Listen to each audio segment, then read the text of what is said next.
Gary, you've just been with the players for a while. What have you been saying? Well, probably what everybody was thinking. We didn't really start well. They started brighter. We didn't really get ourselves into the game at any point. They looked like they were fighting for their lives, and so some of our boys didn't really turn up as far as the battle or the mental toughness was concerned, really, I suppose, in playing our game against them. And so that's what's happened. Credit to them, they've come here and they've won an important game. The boys are really gutted, I'm gutted, obviously the supporters are gutted, which is how these games go. But I suppose that's football, and we have to keep going and keep trying to improve. And each time young lads and players learn their lessons from these types of games. So we have to give them credit. They've come here and won the game, and it's been a good win for them. You mentioned earlier that perhaps they were a bit hungrier than Cheltenham. Is that your view? Well, yeah, I think that's probably true. But we didn't show a lot of ability. We couldn't find that final pass or that final bit of quality in their penalty area. They dominated really the penalty area. Took their chance that came along. Didn't have too many chances in the second half. But that's when we needed the quality really. So we showed a little bit in the second half to try and at least wrestle the game back, but our quality wasn't there to get on the end of something. And when we did, I think the one shot the keeper made a really, really good save, and that could have been the equalising goal. But it was about us, and it was about making sure that we didn't go too down so that we stayed in the game. But obviously we had to put a little bit more up front, because what worked so well against Morecambe didn't work against these on the day. So that's why you give credit to the opposition. Nobody likes doing that, because the word opposition is obviously people that you're competing against. But that's how it is. So we've had a few strong words in there. A few lads are disappointed. Of course they are. All of them are. And that's what happens. So we mustn't let it demoralise our football club, of course. Although some people like to make it that way, but we have to keep going, keep moving on to the next one. What have you learned about your team today, Gary?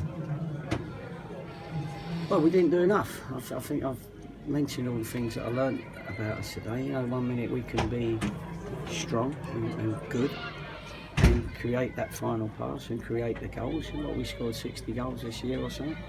And the next minute we have games like that at home where we can't get that first goal. The opposition end up getting the first goal, and then the opposition can kill the game, if you like, which is obviously what they were doing in the second half, and that's part of the game. That must be one of my players. You questioned the effort. You questioned the quality. Did you question the effort? No, you can't question the effort. The effort's there, and I know these lads, and most of them are, putting in a lot of work. They put a lot of work in training, and they're trying to get it right. And every now and again, you have a poor performance.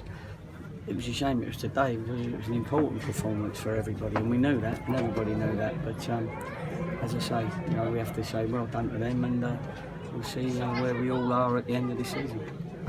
Will Bill not selected today, Gary? What's the reason behind that?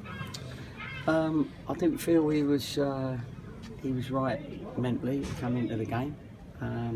We've been talking about contracts with him. We made an offer which we thought was a very, very good offer. But he's got advice from other people to say that there's other clubs that are interested. So of course, at that point, you've got to make sure that people that are playing in our team, whether they're playing well or not, have got that urge to play for this football club.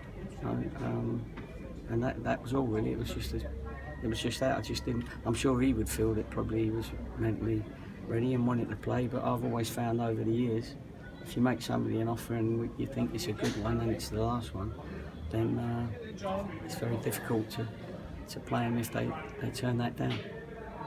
So does that mean it might be difficult for you to select him for the rest of the season? Yeah, it might be. Yeah, if that's the truth of this stage of the season. Where people get their heads turned a little bit by other clubs, and if it's something that where they can earn more somewhere else, you shake their hand and say good luck, all the best. But I felt we did a lot for Boyley, and he's come good in the last year. He's a great lad, I like him a lot. But so we haven't fallen out over it or anything. But that's the situation. I couldn't play him because I didn't feel that his mind would have been on it, and I felt that the last couple of days training it looked like that as well. So I just thought it'd give me an opportunity to see Joe Rodon. Thank you, Gary. You understand people would expect me to ask this question. Does that mean therefore that you are very hopeful of being able to keep Carl Winchester, because obviously Carl is in the same situation in terms of needing to be made a new offer?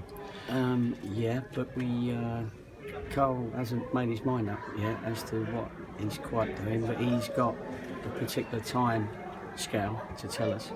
I hope he stays. Of course, all these lads that are out of contract,